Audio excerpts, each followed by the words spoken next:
This budget continues to provide impetus for growth. It lays a parallel track of 1. A blueprint for the Amrit Kal, which is futuristic and inclusive. This will directly benefit our youth, women, farmers, the scheduled castes, and the scheduled tribes. And number 2, big private-public investment. Number 2, big public investment for modern infrastructure, readying for India at 100. This shall be guided by PM Gati Shakti and be benefited by the synergy of multimodal approach.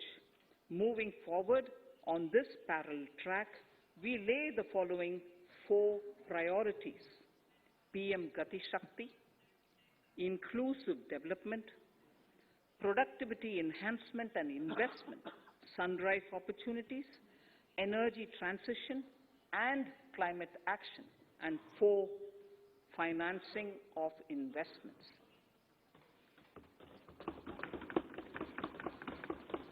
PM Gati Shakti. PM Gati Shakti is a transformative approach for economic growth and sustainable development. The approach is driven by 7 engines, namely roads, railways, airports, ports, mass transport, waterways, and logistics infrastructure. All 7 engines will pull forward the economy in unison. These engines are supported by the complementary roles of energy transmission, IT communication, bulk water and sewerage, and social infrastructure. Finally, the approach is powered by clean energy and Sabka Prayas. The efforts of the central government, the state governments, and the private sector together, leading to a huge job and entrepreneurial opportunities for all, especially the youth. PM Gati Shakti Master Plan, National Master Plan. The scope of PM Gati Shakti National Master Plan will encompass the 7 engines for economic transformation, seamless multimodal connectivity, and logistics efficiency. It will also include the infrastructure development by the state governments as per Gati Shakti Master Plan. The focus will be on planning, financing, including through innovative ways, use of technology, and speedier implementation. The projects pertaining to these 7 engines in the national infrastructure pipeline will be aligned with PM Gati Shakti framework. The touchstone of the master plan will be world-class modern infrastructure and logistics synergy among different modes of movement, both of people and goods, and location of projects. This will help raise the productivity and accelerate economic growth and development. Road transport. PM Gati Shakti Master Plan for expressways will be formulated in 22-23 to facilitate faster movement of people and goods. The National Highways network will be expanded by 25,000 kilometers in 2022-23. 20,000 crores of rupees will be mobilized through innovative ways of financing to complement the public resources. The data exchange among all mode operators will be brought on unified logistics interface platform, designed for application programming interface. This will provide for efficient movement of goods through different modes, reducing logistics cost and time, assisting just-in-time inventory management, and in eliminating tedious documentation. Most importantly, this will provide real-time information to all stakeholders and improve international competitiveness. Open source mobility stack for organizing seamless travel of passengers will also be facilitated. Contracts for implementation of multimodal logistic parks at 4 locations through PPP mode will be awarded in 22-23. Railways will develop new products and efficient logistic services for small farmers and small and medium enterprises, besides taking the lead in integration of postal and railways network to provide seamless solutions for movement of parcels. one station, one product concept will be popularized to help local businesses and supply chains. As a part of Atmanirbhar Bharat, 2,000 kilometers of network will be brought under Kavach, the indigenous world-class technology for safety and capacity augmentation in 2022-23. 400 new generation Vande Bharat trains will better energy efficiency and passenger riding experience will be developed and manufactured during the next 3 years. 100 PM Gati Shakti cargo terminals for multimodal logistics facilities will be developed during the next 3 years. Innovative ways of financing and faster implementation will be encouraged for building metro systems of appropriate type at scale. Multimodal connectivity between mass urban transport and railway stations will be facilitated on priority. Design of metro systems, including civil structures, will be reoriented and standardized for Indian conditions and needs. Parvat Mala, as a preferred ecologically sustainable alternative to conventional roads in difficult hilly areas, National Ropeways Development Program will be taken up on PPP mode. The aim is to improve connectivity and convenience for commuters, besides promoting tourism. This may also cover congested urban areas where conventional mass transit system is not feasible. Contracts for 8 such ropeway projects for a length of 60 kilometers will be awarded in 22-23.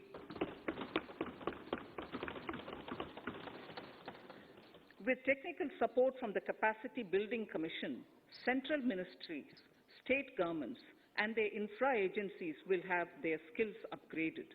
This will ramp up capacity in planning, design, financing, including innovative ways, and implementation management of the PM Gati Shakti infrastructure projects.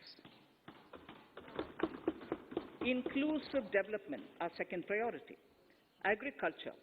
The procurement of wheat in Rabi 21-22 and the estimated procurement of paddy in Kharif 21-22 will cover 1,208 lakh metric tons of wheat and paddy from 163 lakh farmers, and 2.37 lakh crores will be the direct payment of MSP value to their accounts.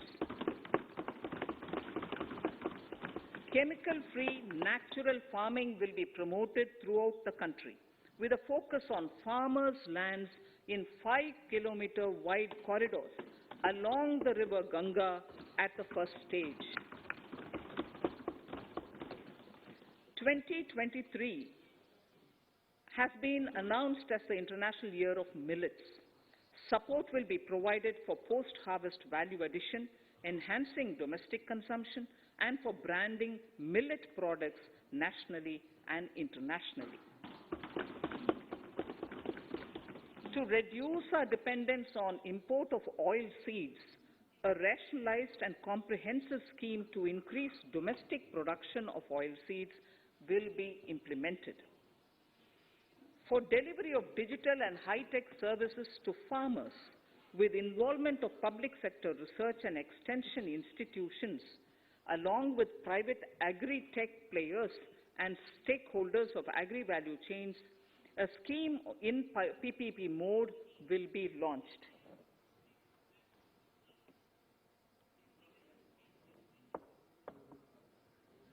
Use of Kisan drones will be promoted for crop assessment, digitization of land records, spraying of insecticides and nutrients.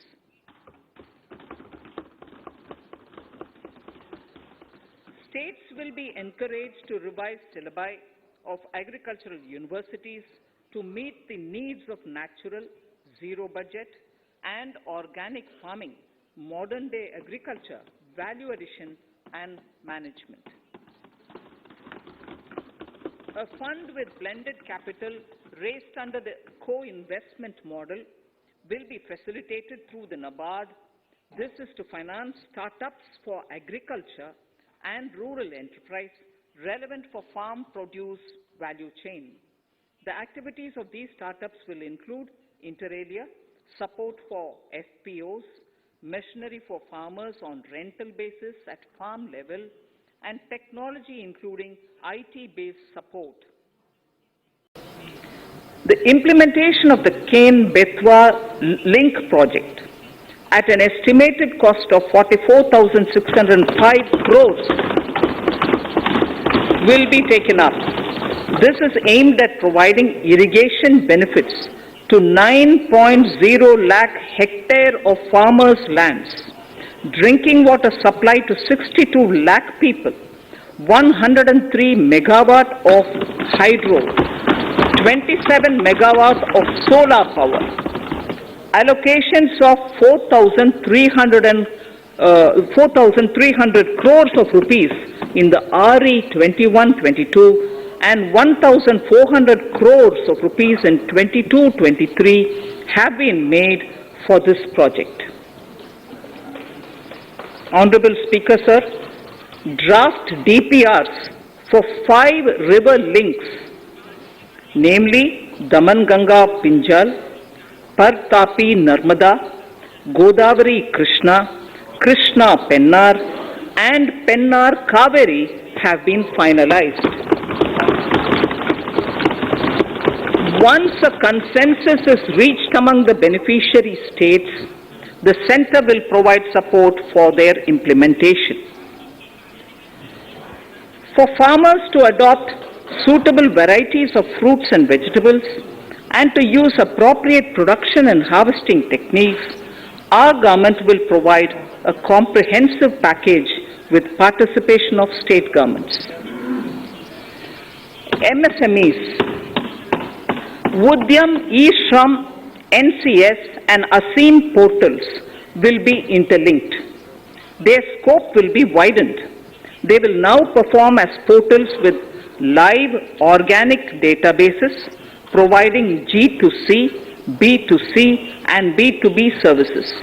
These services will relate to credit facilitation, skilling and recruitment with an aim to further formalize the economy and enhance entrepreneurial opportunities for all.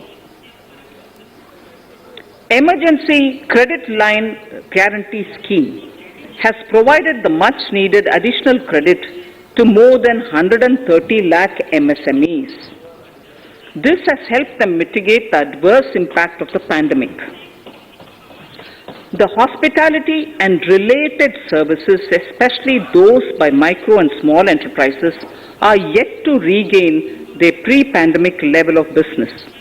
Considering these aspects, the ECLGS will be extended up to March 2023 and its guarantee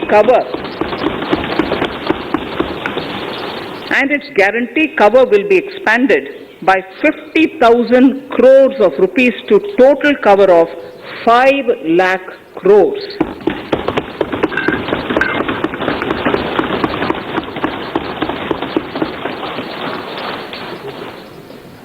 With the additional amount being earmarked exclusively for the hospitality and related sectors.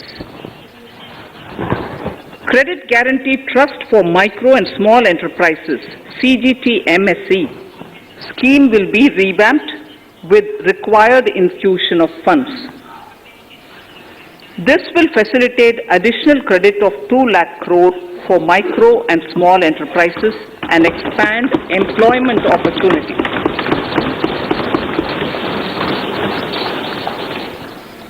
Raising and accelerating MSME performance, RAMP, program will outlay of 6,000 crore over 5 years will be rolled out.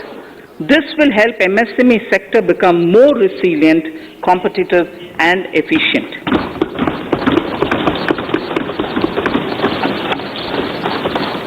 Skilling programs and partnership with the industry will be reoriented. To promote continuous skilling avenues, sustainability, and employability, the National Skill Qualification Framework will be aligned with dynamic industry needs. Digital ecosystem for skilling and livelihood, the Desh Stack e-portal, will be launched. This aims to empower citizens to skill, reskill, or upskill through online training. It will also provide API-based trusted skill credentials, payment and discovery layers to find relevant jobs and entrepreneurial opportunities. Startups will be promoted to facilitate Drone Shakti through varied applications and for drone as a service.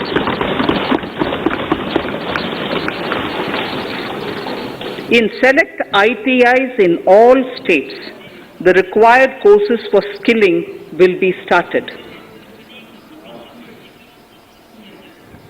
Due to the pandemic-induced closure of schools, our children, particularly in the rural areas and those from scheduled castes and scheduled tribes and other weaker sections, have lost almost 2 years of formal education. Mostly, these are children in government schools. We recognize the need to impart supplementary teaching and to build a resilient mechanism for education delivery. For this purpose, One Class, One TV channel program of PM E-Vidya will be expanded from 12 to 200 TV channels. This will enable all states to provide supplementary education in regional languages for classes 1 to 12.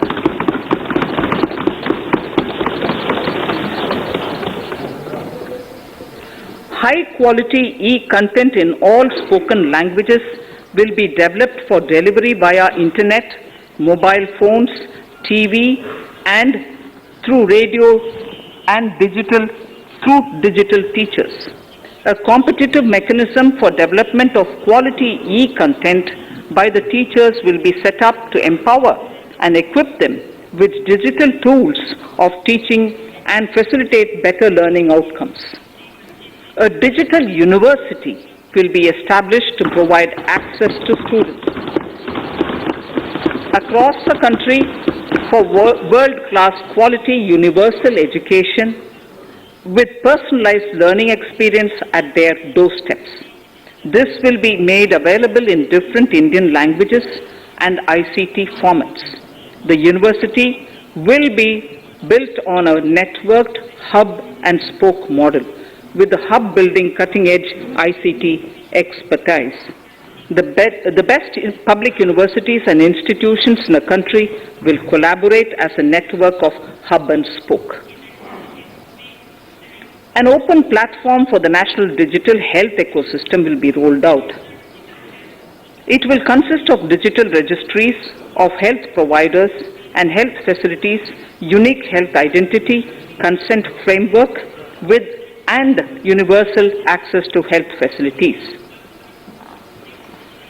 The pandemic has accentuated mental health problems in people of all ages.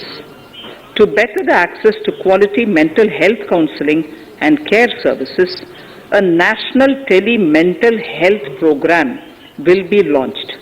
This will include a network of 23 tele-mental health centers of excellence, with NIMHANS being the nodal center, and International Institute of Information Technology, Bangalore, IIIT Bangalore, providing technology support.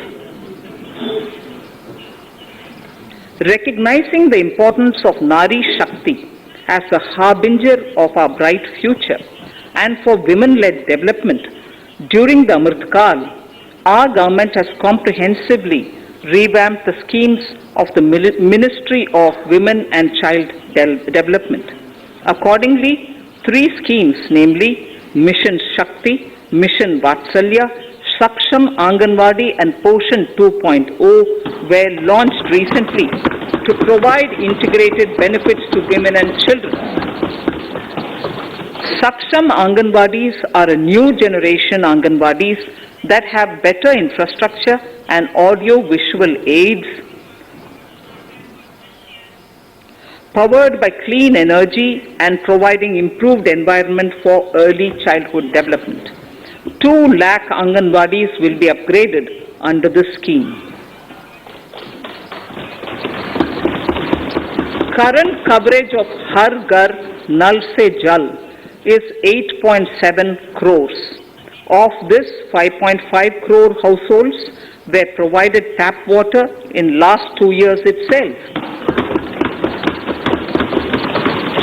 Allocation of 60,000 crores of rupees has been made with an aim to cover 3.8 crore households in 2022 and 23. In 22-23, 80 lakh houses will be completed for the identified eligible beneficiaries of the PM Awas Yojana, both rural and urban. 48,000 crores is allotted for this purpose. The central government will work with the state governments for reduction of time required for all land and construction related approvals, for promoting affordable housing for middle class and for the economically weaker sections in urban areas. We shall also work with the financial sector, regulators, to expand access to capital along with reduction in cost of intermediaries. A new scheme, Prime Minister's Development Initiative for the Northeast, will be implemented through the Northeastern Council. It will fund infrastructure in the spirit of PM Gati Shakti and social development projects based on felt needs of the Northeast. This will enable livelihood activities for youth and women, filling the gaps in various sectors. It will not be a substitute for existing central or state schemes. While the central ministries may also post their candidate projects, priority will be given to those posted by the states. An initial allocation of 1,500 crores of rupees will be made, and the initial list of projects is given in Annexure 1 of my speech. Our vision to improve the quality of life of citizens in the most backward districts of the country through Aspirational Districts program has been translated into reality in a very short span of time. 95% of those 112 districts have made significant progress in key sectors such as health, nutrition, financial inclusion, and basic infrastructure. They have surpassed even some of the state average values.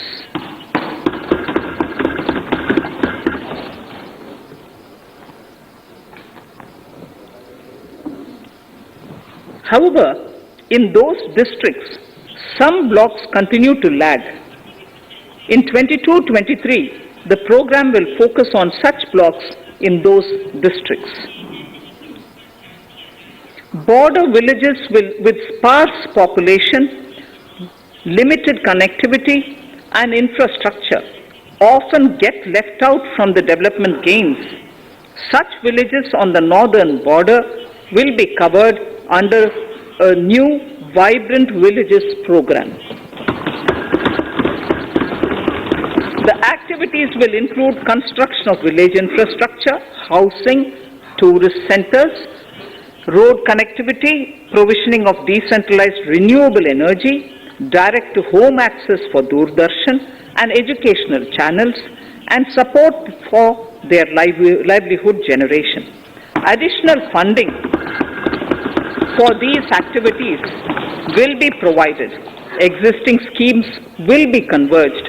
We will define their outcomes and monitor them on a constant basis. In 2022, 100% of 1.5 lakh post offices will come on the core banking system, enabling financial inclusion and access to accounts through net banking, mobile banking, ATMs, and also provide online transfer of funds between post office accounts and bank accounts. This will be helpful especially for farmers and senior citizens in rural areas, enabling interoperability and financial inclusion. Honorable Speaker, sir, in recent years, digital banking, digital payments, and fintech innovations have grown at a rapid pace in the country.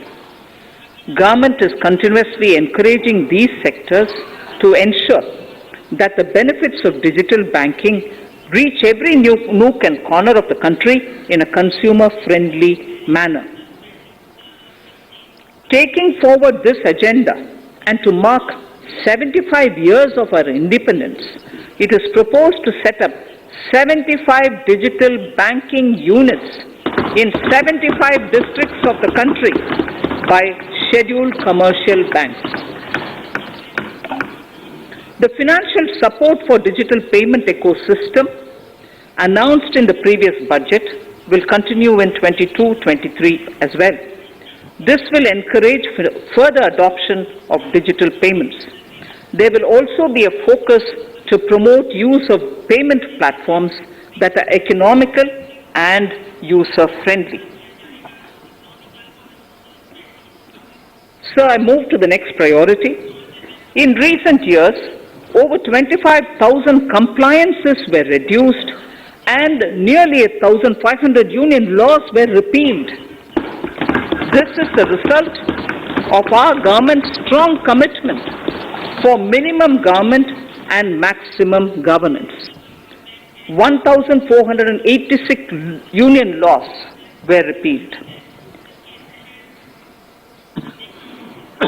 Our trust in the public and ease of doing business is what is highlighted here, sir.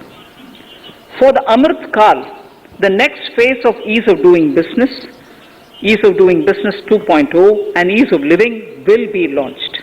In our endeavor to improve productive efficiency of capital and human resources, we will follow the idea of trust-based governance.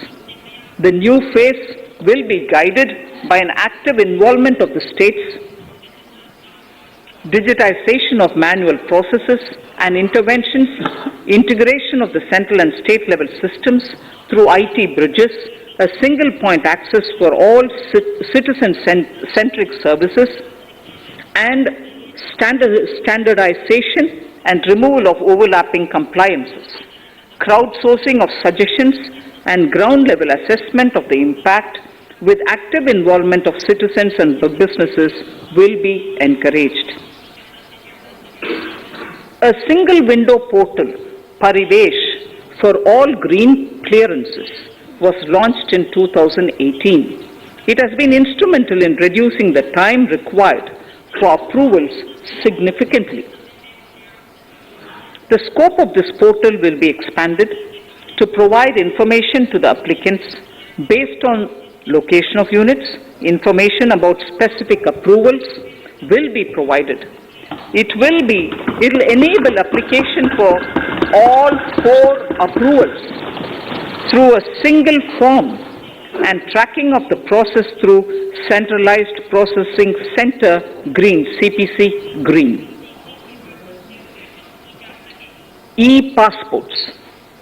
The issuance of e-passports using embedded chip and futuristic technology will be rolled out in 22-23 to enhance the convenience for the citizens in their overseas travel.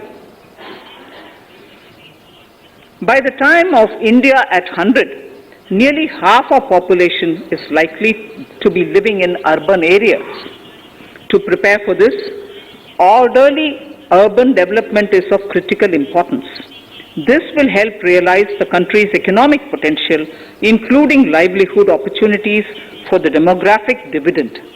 For this, on the one hand, we need to nurture the megacities and their hinterlands to become current centers of economic growth. On the other, we need to facilitate Tier 2 and Tier 3 cities to take on the mantle in the future.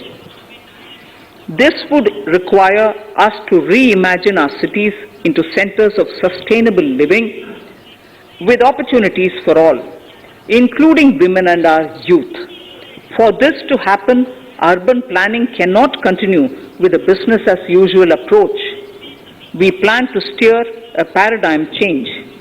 A high-level committee of reputed urban planners, urban economists, and institutions will be formed to make recommendations on urban sector policies, capacity building, planning, implementation, and governance.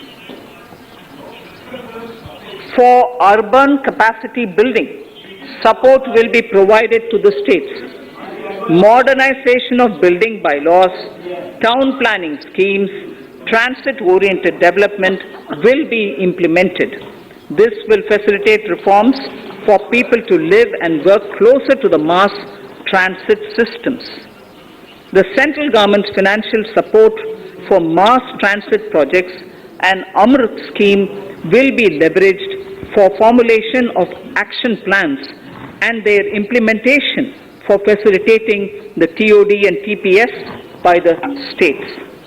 For developing India-specific knowledge in urban planning and design, and to deliver certified training in these areas, up to 5 existing academic institutions in different regions will be designated as centers of excellence. These centers will be provided endowment fund of 250 crore each. In addition, the AICTE will take the lead to improve syllabi, quality and access of urban planning courses in other institutions.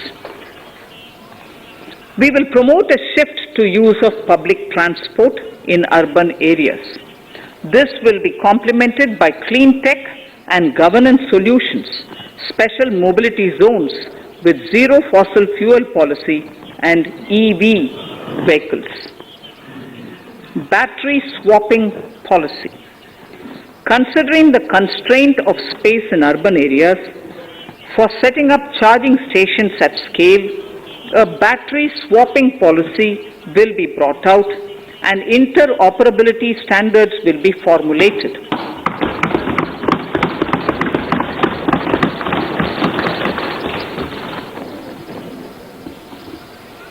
The private sector will be encouraged to develop sustainable and innovative business models for battery or energy as a service.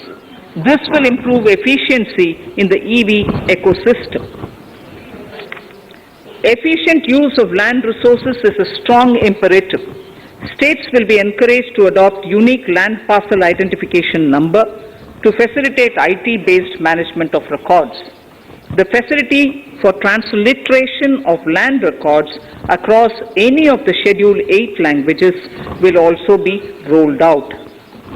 The adoption of linkage with National Generic Document Registration System (NGDRS) with the One Nation, One Registration software will be promoted as an option for uniform process of registration and anywhere registration of deeds and documents.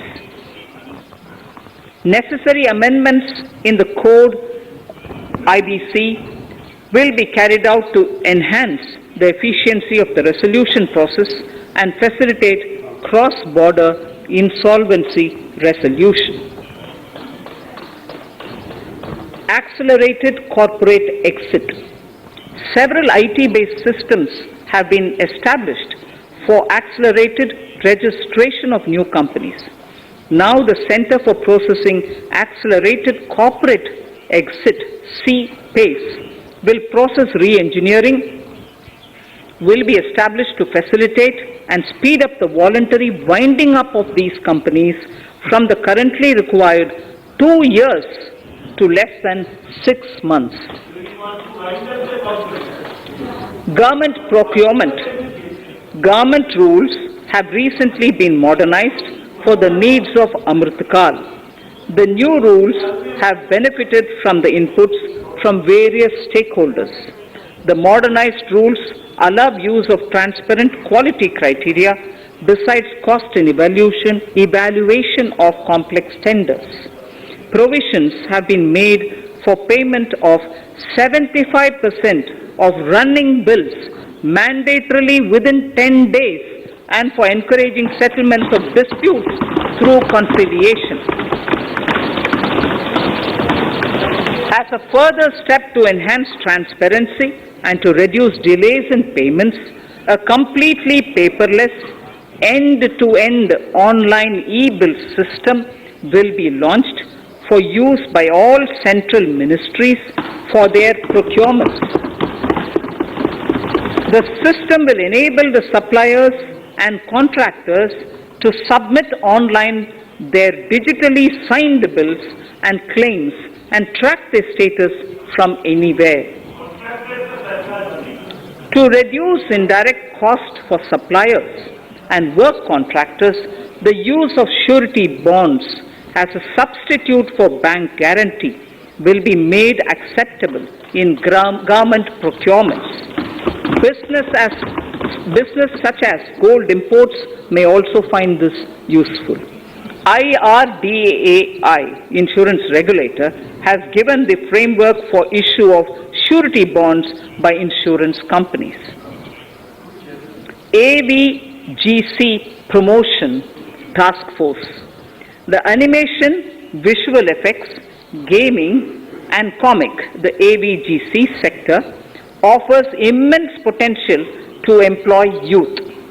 An AVGC Promotion Task Force with all stakeholders will be set up to recommend ways to realize this and build domestic capacity for serving our markets and the global demand. Telecom sector. Telecommunications in general and 5G technology in particular can enable growth and offer job opportunities. Required spectrum auctions will be conducted in 2022 to facilitate rollout of 5G mobile services within 2022-23 by private telecom providers.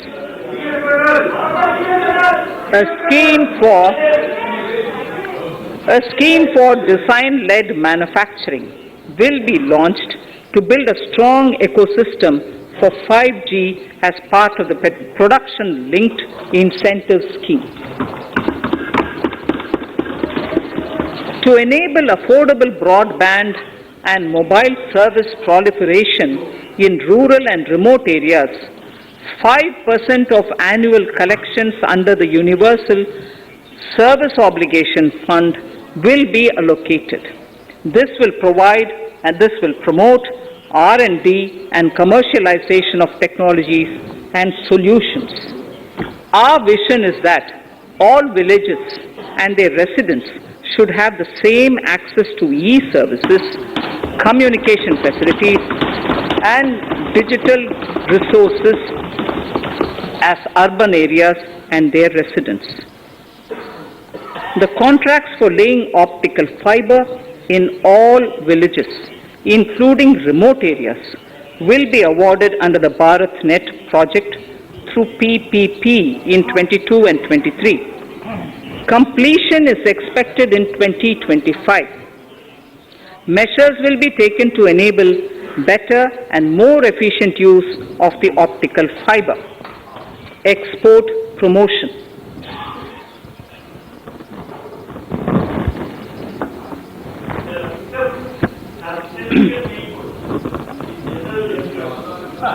The Special Economic Zones Act will be replaced with a new legislation that will enable the states to become partners in development of enterprise and service hubs.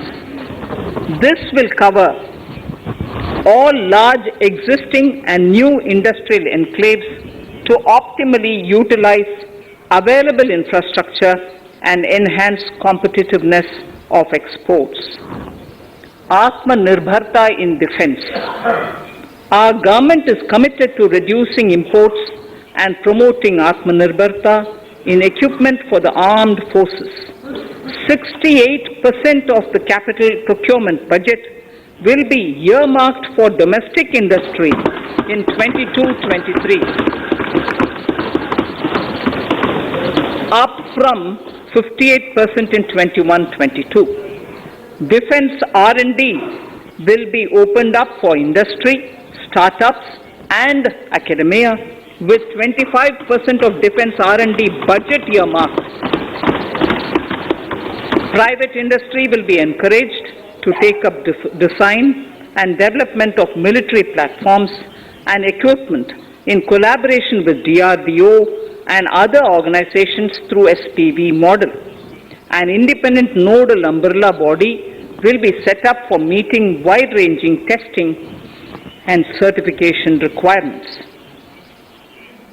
Artificial intelligence, geospatial systems and drones, semiconductor and its ecosystem, space economy, genomics and pharmaceuticals, green energy and clean mobility systems have immense potential to assist sustainable development at scale and modernize the country. They provide employment opportunities for our youth and make Indian industry more efficient and competitive. Supportive policies, light touch regulations, facilitative actions to build domestic capacities and promotion of research and development will guide the government's approach. For R&D in the sunrise opportunities, in addition to efforts of collaboration among academia, industry and public institutions, government contribution will be provided. Energy transition and climate change. The risks of climate change are the strongest negative externalities that affect India and other countries. As Honorable Prime Minister said at the COP26 summit in Glasgow last November, and I quote, "What is needed today is mindful and deliberate utilization instead of mindless, destructive consumption," unquote. The low carbon development strategy, as enunciated in the Panchamrit that he announced is an important reflection of our government's strong commitment towards sustainable development. The strategy opens up huge employment opportunities and will take the country on a sustainable development path. This budget proposes several near-term and long-term actions accordingly. Solar power. To facilitate domestic manufacturing for the ambitious goal of 280 gigawatts of installed solar capacity by 2030, an additional allocation of 19,500 crores for PLI, production-linked incentive, for manufacturing of high-efficiency modules with priority to fully integrate manufacturing units from polysilicon to solar PV modules will be made. Honorable Speaker, sir, the circular economy transition is expected to help in productivity enhancement as well as creating large opportunities for new businesses and jobs.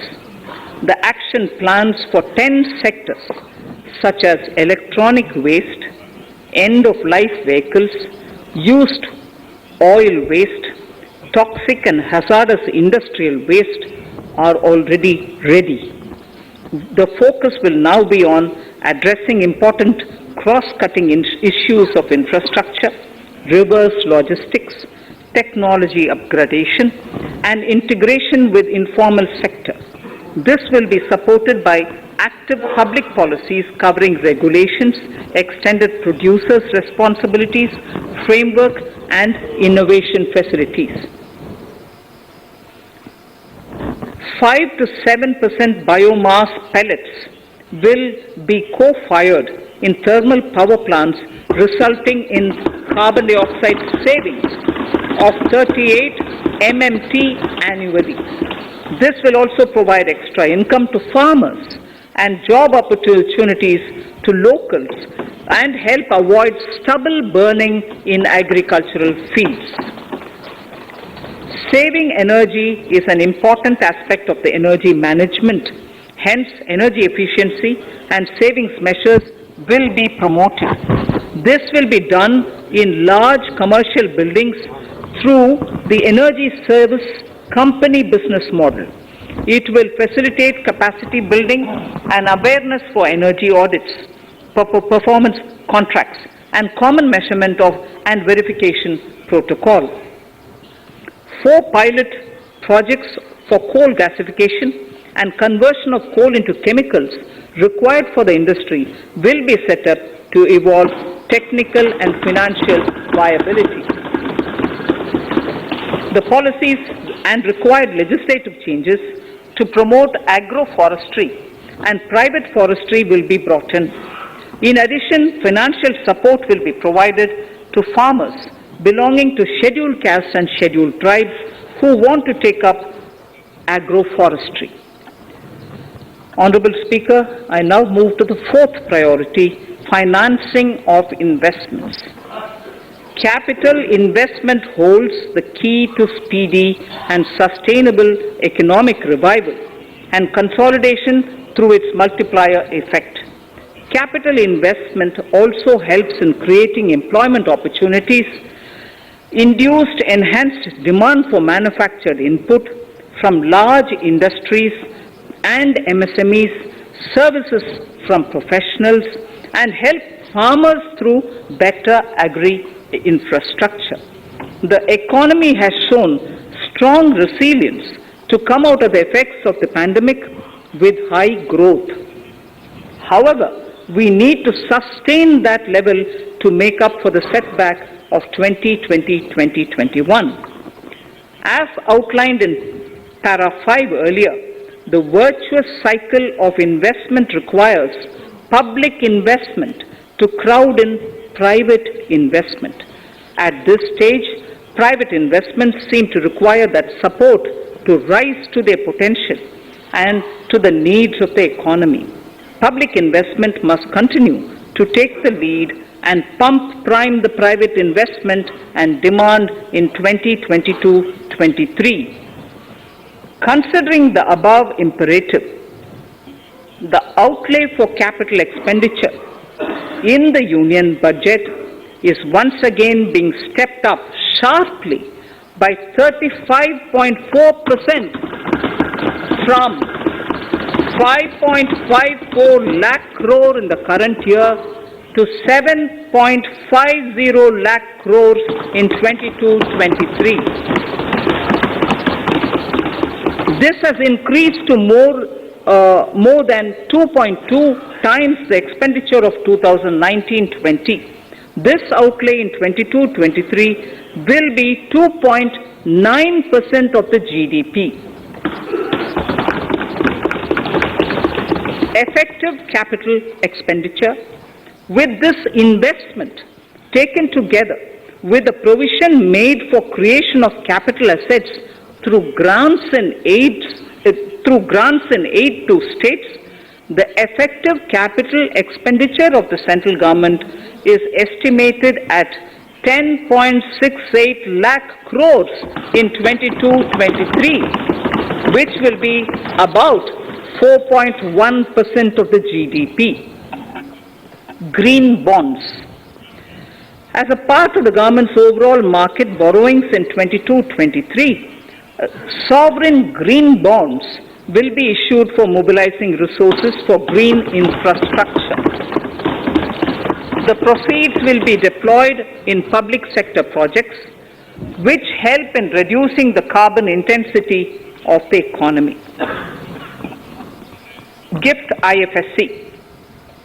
World-class foreign universities and institutions will be allowed in the gift city to offer courses in the financial management, fintech, science, technology, engineering, and mathematics free from domestic regulations, except those by the IFSCA to facilitate availability of high-end human resources for financial services and technology.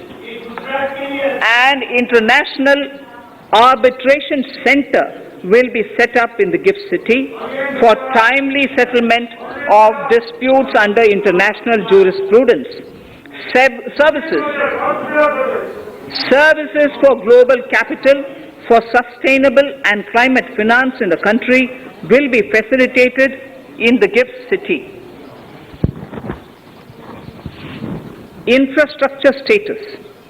Data centers and energy storage systems, including dense charging infrastructure and grid-scale battery systems, will be included in the harmonized list of infrastructure.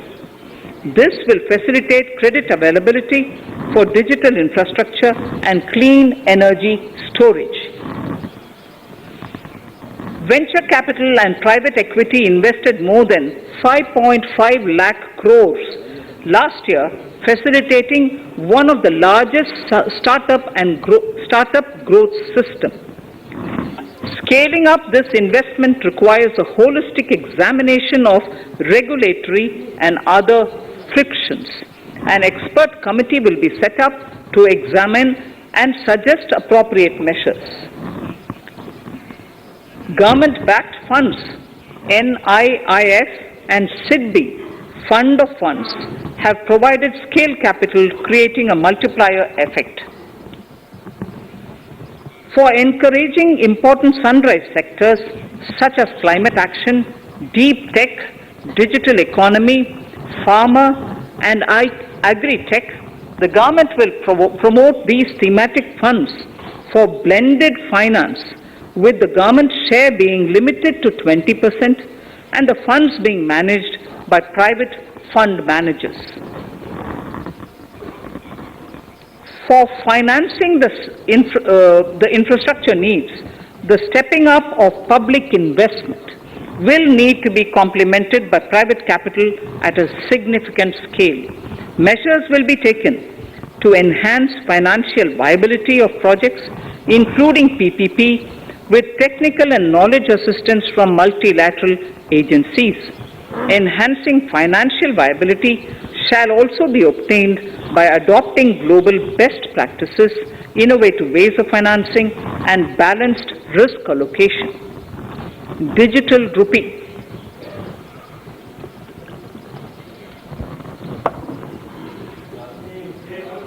Introduction of a central bank digital currency will give a big boost to digital economy. Digital currency will also lead to a more efficient and cheaper currency management system. It is therefore proposed to introduce digital rupee using blockchain and other technologies to be issued by the Reserve Bank of India starting 2022 and 23. Financial assistance to states for capital investment. Reflecting the true spirit of cooperative federalism, the central government is committed to bolstering the hands of the states in enhancing their capital investment towards creating productive assets and generating remunerative employment. The scheme for financial assistance to states for capital investment has been extremely well received by the states. In deference to the requests received during my meeting with the chief ministers and state finance ministers, the outlay for this scheme is being enhanced from 10,000 crores in the budget estimates to 15,000 crores in the revised estimates for the current year.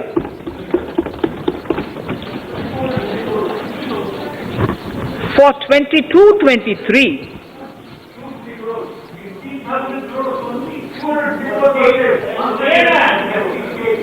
I'll repeat that sentence for the benefit of many of our honorable members.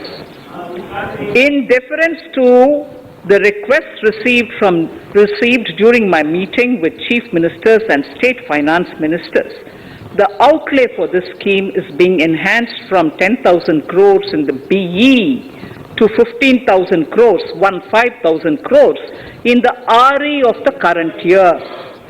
For 22-23, the allocation is 1 lakh crores to assist the states in catalyzing the overall investments in the economy. These 50-year interest-free loans are over and above the normal borrowings allowed to the states, are over and above the normal borrowings to the states. This allocation will be used for PM Gati Shakti related and other productive capital investments of the states.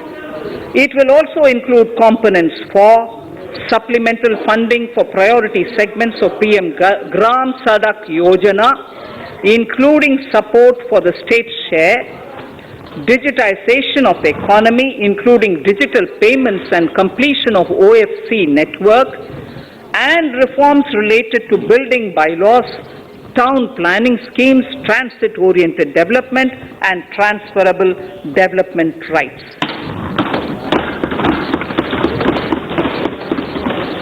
In 22-23, in accordance with the recommendations of the 15th Finance Commission, the states will be allowed a fiscal deficit of 4% of the GSDP, of which 0.5% will be tied to power sector reforms, for which the conditions have already been communicated in 21-22.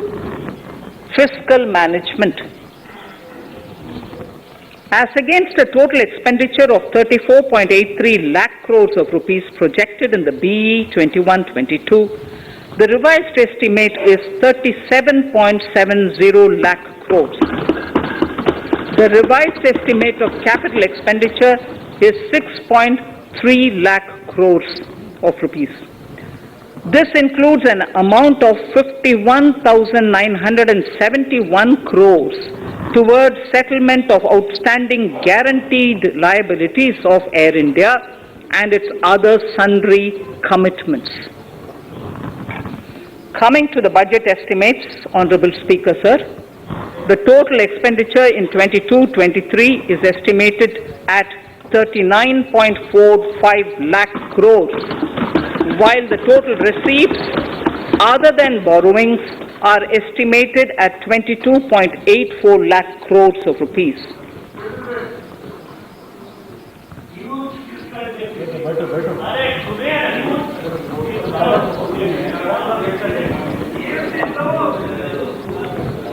The revised fiscal deficit, Honorable Speaker, in the current year is estimated at 6.9% of the GDP, as against 6.8% projected in the budget estimates. The fiscal deficit is in 22-23 is estimated at 6.4% of the GDP, which is consistent with the broad path of the fiscal consolidation announced by me last year to reach a fiscal deficit level below 4.5% by 25-26. While setting the fiscal deficit level in 22-23, I am conscious of the need to nurture growth through public investment to become stronger and sustainable. I will now move to part B of my speech.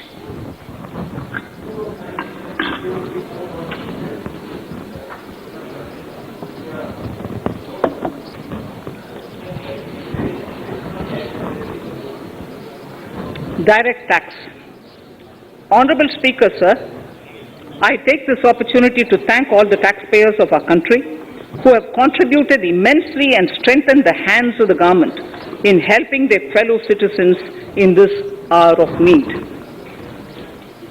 So I have brought in a little verse from the Mahabharata. I won't spend more time reading because I would like the speech to get enough time. However, the substance of it is the king must make arrangements for Yoga Kshema, which is the welfare of the populace, by way of abandoning any laxity and by governing the state in line with Dharma, along with collecting taxes which are in consonance with Dharma. This is Mahabharata Shanti Parva Adhyaya, Shloka 11 from 72. Drawing wisdom from our ancient texts, we continue on the path to progress. The proposals in this budget, while continuing with our declared policy of stable and predictable tax regime, intend to bring more reforms that will take ahead our vision to establish a trustworthy tax regime. This will further simplify the tax system, promote voluntary compliance by taxpayers, and reduce litigation. Introducing new updated return. India is growing at an accelerated pace and people are undertaking multiple financial transactions. The Income Tax Department has established a robust framework of reporting of taxpayers' transactions. In this context, some taxpayers may realize that they have committed omissions or mistakes in correctly estimating their income for tax payment. To provide an opportunity to correct such errors, I am proposing a new provision permitting taxpayers to file an updated return on payment of additional tax. This updated return can be filed within 2 years from the end of the relevant assessment year.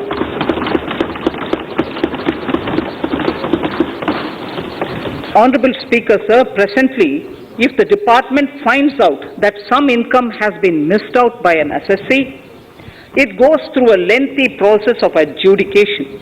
Instead, with this proposal now, there will be a trust repost in the taxpayers that will enable the assessee herself to declare the income that she may have missed out earlier while filing her return. Full details of the proposal are given in the finance bill. It is an affirmative step in the direction of voluntary compliance.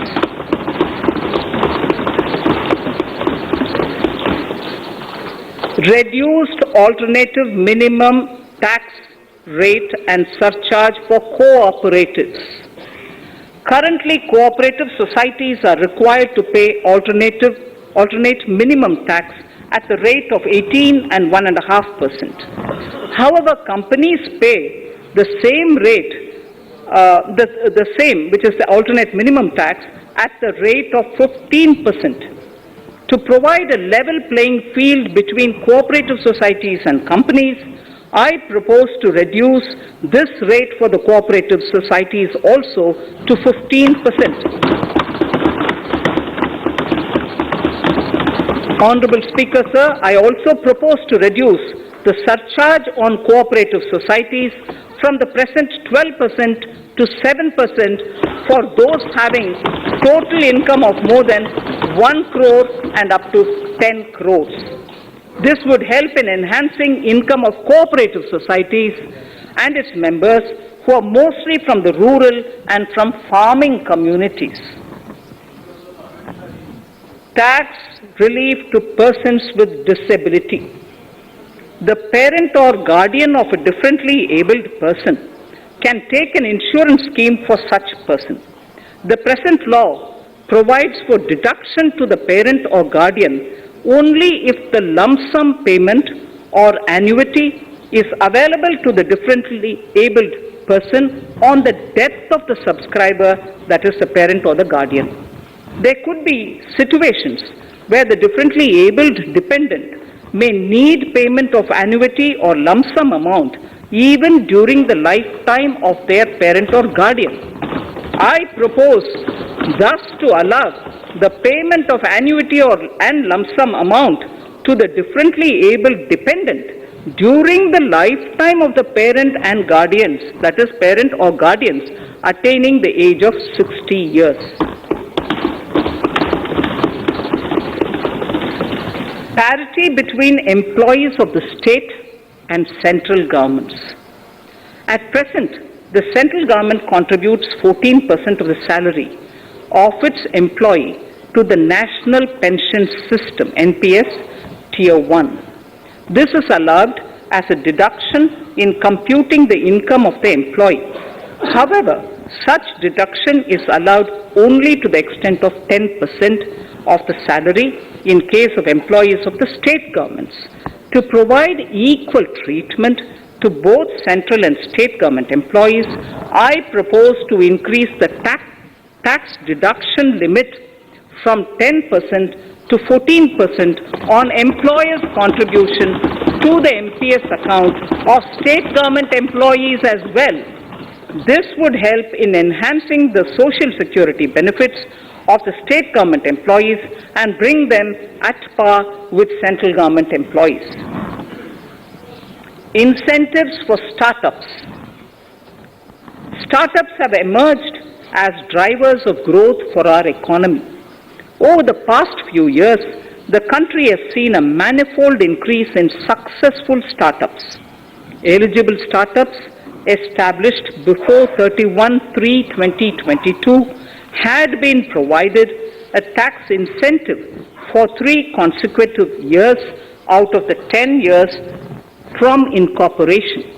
In view of the COVID pandemic, I propose to extend the period of incorporation of the eligible startup by 1 more year, that is up to 31/3/2023, for providing such tax incentives.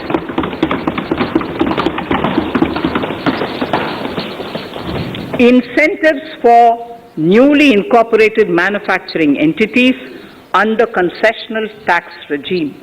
In an effort to establish a global competitive business environment for certain domestic companies, a concessional tax regime of 15% was introduced by our government for newly incorporated domestic manufacturing companies.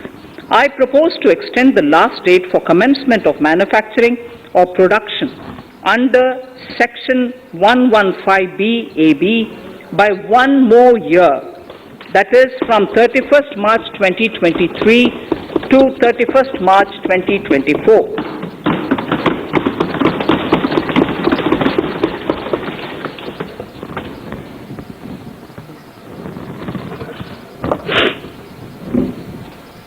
Scheme for taxation of virtual digital assets. There has been a phenomenal increase in transaction in virtual digital assets. The magnitude and frequency of these transactions have made it imperative to provide for a specific tax regime. Accordingly, for the taxation of virtual digital assets, I propose to provide that any income from transfer of any virtual digital asset shall be taxed at the rate of 30%. No deduction in respect of any expenditure or allowance shall be allowed while computing such income except cost of acquisition. Further, loss from transfer of virtual digital asset cannot be set off against any other income. Further, in order to capture the transaction details, I also propose to provide for TDS on payment made in relation to transfer of virtual digital asset at the rate of 1% of such consideration above a monetary threshold. Gift of virtual digital asset is also proposed to be taxed in the hands of the recipient.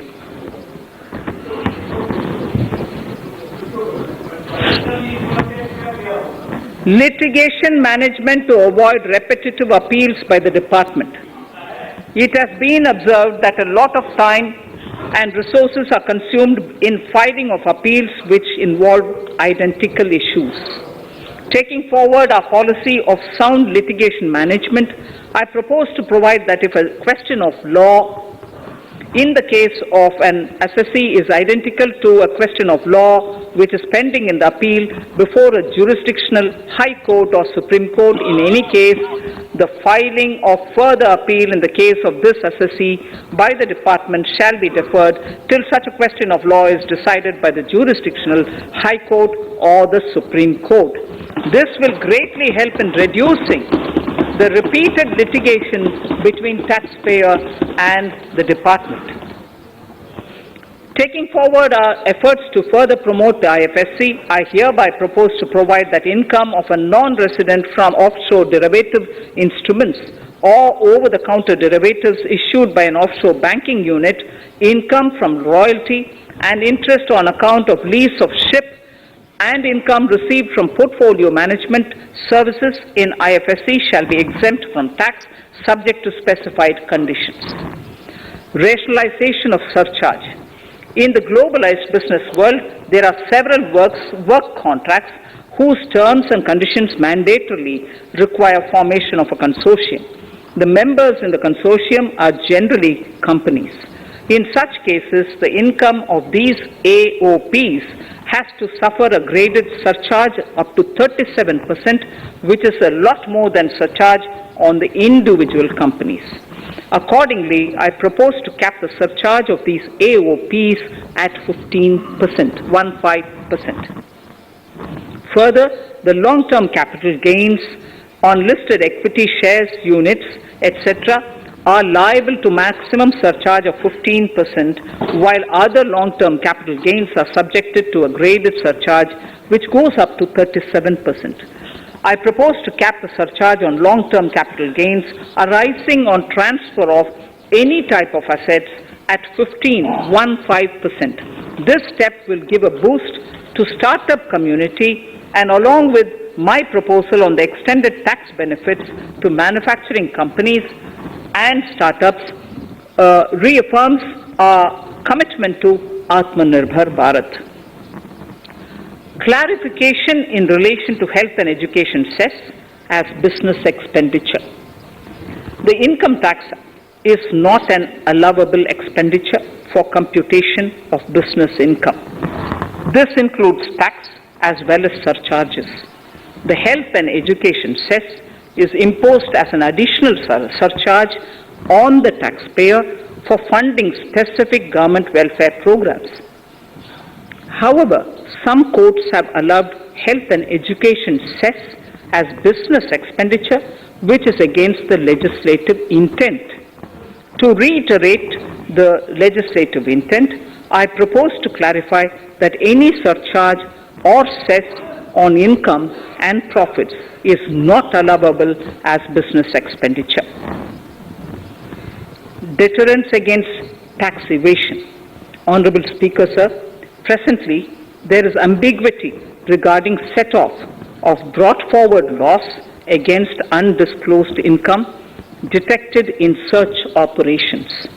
It has been observed that in many cases where undisclosed income or suppression of sales, etc., is detected, payment of tax is avoided by setting off of losses. In order to bring certainty and to increase deterrence among tax evaders, I propose to provide that no set-off of any loss shall be allowed against undisclosed income detected during search and survey operations.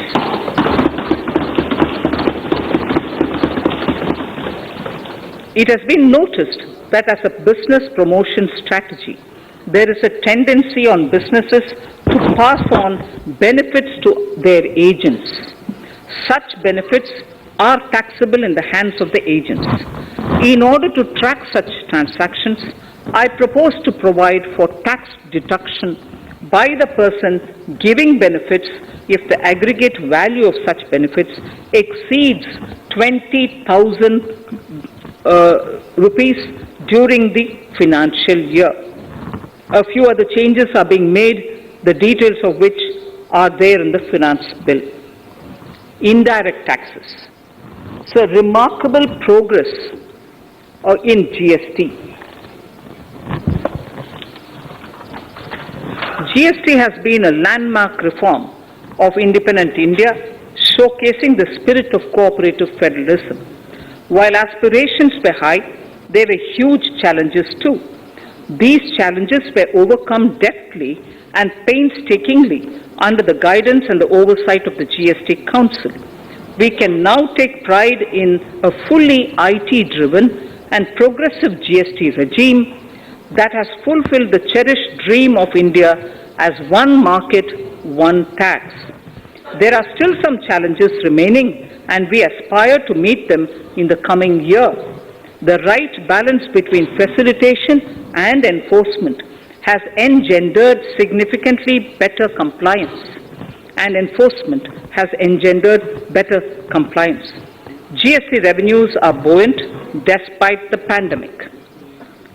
I would bring in something which I've got to know this morning, not part of my speech, but worth putting in here for the knowledge of the Honorable House.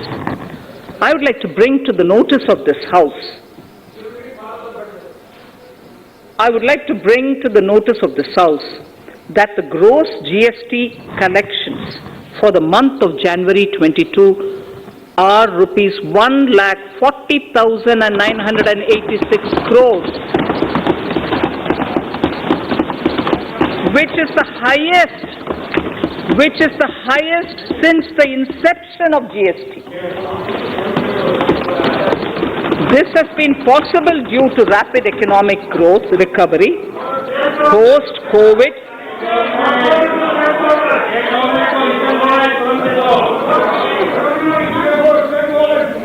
This has been possible due to the rapid economic recovery post-COVID, as well as various policy and administration undertaken by central and state tax administrations. Taxpayers deserve applause for this growth.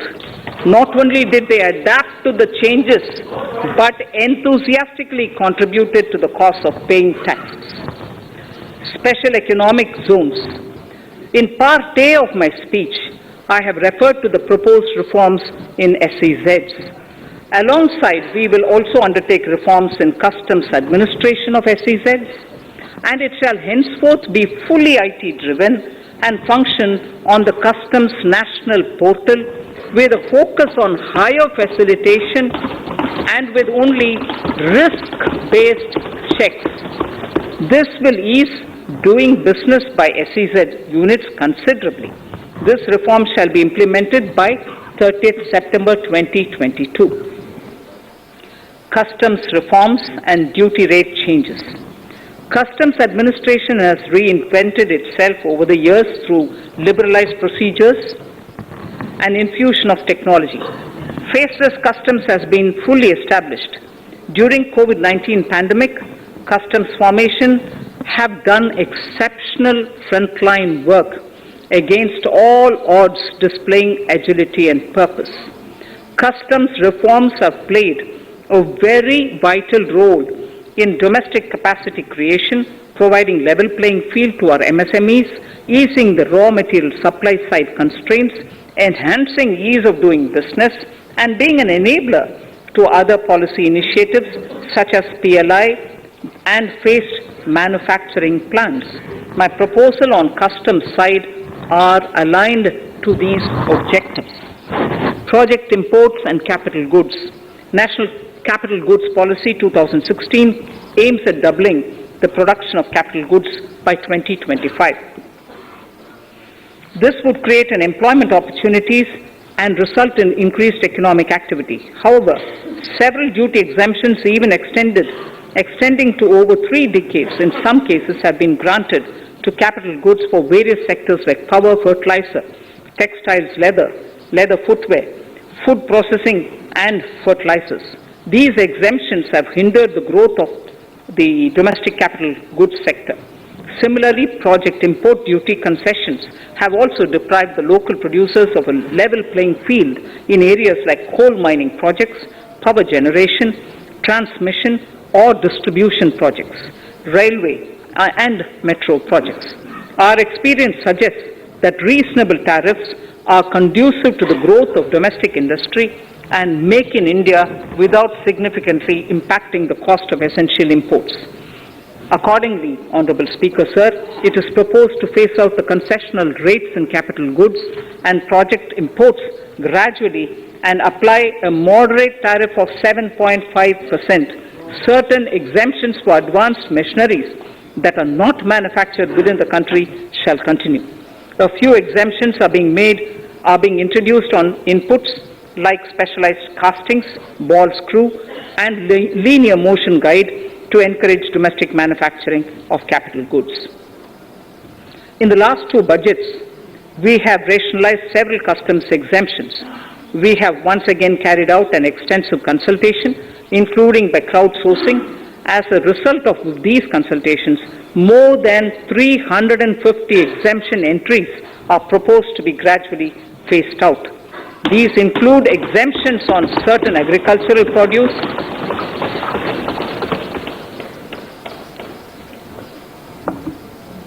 chemicals, fabrics, medical devices and drugs, and medicines for which sufficient domestic capacity exists.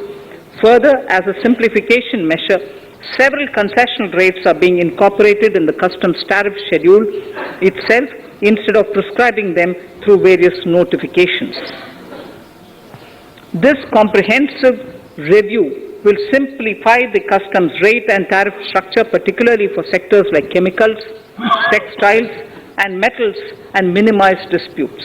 Removal of exemption on items which are or can be manufactured in India and providing concessional duties on raw material that go into manufacturing of intermediate products will go many a step forward in achieving our objective of Make in India and Atmanirbhar Bharat. I shall now take up specific sector-specific proposals. Electronics. Electronic manufacturing has been growing rapidly. Customs duty rates are being calibrated to provide a graded rate structure to facilitate domestic manufacturing of wearable devices, hearable devices, and electronic smart meters. Duty concessions are being given to parts of transformer of mobile phone chargers and camera lens of mobile camera module and certain other such items. This will enable domestic manufacturing of high-growth electronic items. Gems and jewelry. To give a boost to the gems and jewelry sector, customs duty on cut and polished diamonds and gemstones is being reduced to 5%. Simply sawn diamond would attract nil customs duty. To facilitate export of jewelry through e-commerce, a simplified regulatory framework shall be implemented by June this year. To disincentivize import of undervalued imitation jewelry, the customs duty on imitation jewelry is being prescribed in a manner that a duty of at least 400 rupees per kg is paid on its import. Chemicals. Customs duty on certain critical chemicals, namely methanol, acetic acid, and heavy feedstocks for petroleum refining are being reduced, while duty is being raised on sodium cyanide, for which adequate capacity in the domestic arena exists. These changes will help in enhancing domestic value addition. MSMEs. Duty on umbrellas is being raised to 20%. Exemption to parts of umbrellas is being withdrawn. Exemption is also being rationalized on implements and tools for agricultural sector which are manufactured in India. Customs duty exemption given to steel scrap last year is being extended for another year to provide relief to MSME secondary steel producers. Certain anti-dumping and CVD on stainless steel and coated steel flat products, bars of alloy steel and high-speed steel are being revoked in larger public interest considering prevailing high prices of metals. To incentivize exports, exemptions are being provided on items such as embellishment, trimmings, fasteners, buttons, zipper, lining material, specified leather, furniture fittings, and packaging boxes that may be needed by bona fide exporters of handicrafts, textiles, leather garments, leather footwear, and other goods. Honorable Speaker, sir, duty is being reduced on certain inputs required for shrimp aquaculture so as to promote its exports. Tariff measure to encourage blending of fuel. Blending of fuel is a priority for this government. To encourage the efforts for blending of fuel, unblended fuel shall attract an additional differential excise duty of ₹2 per litre from first day of October 22. A few other changes are being made in duty rates, customs, tariff and customs law, the details of which are there in the finance bill. Mr. Speaker, sir, with these words, I commend the budget to this august House. Thank you. Item number 2, Srimati Nirmala Sitharaman ji.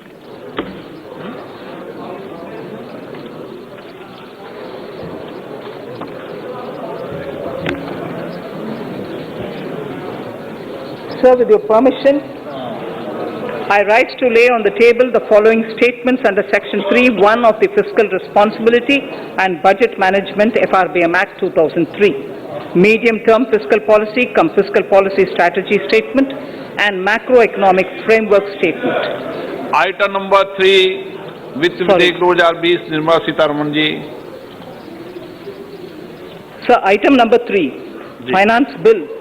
Sir, with your permission, I rise to move for leave to introduce the Finance Bill 2022.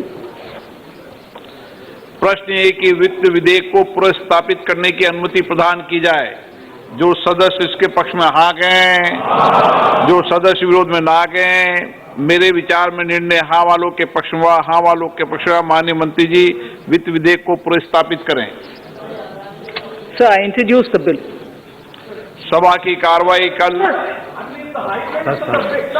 कार्रवाई कल बुधवार दिनांक 2 फरवरी 2022 को 4:30 बजे तक के लिए स्थगित की जाती है.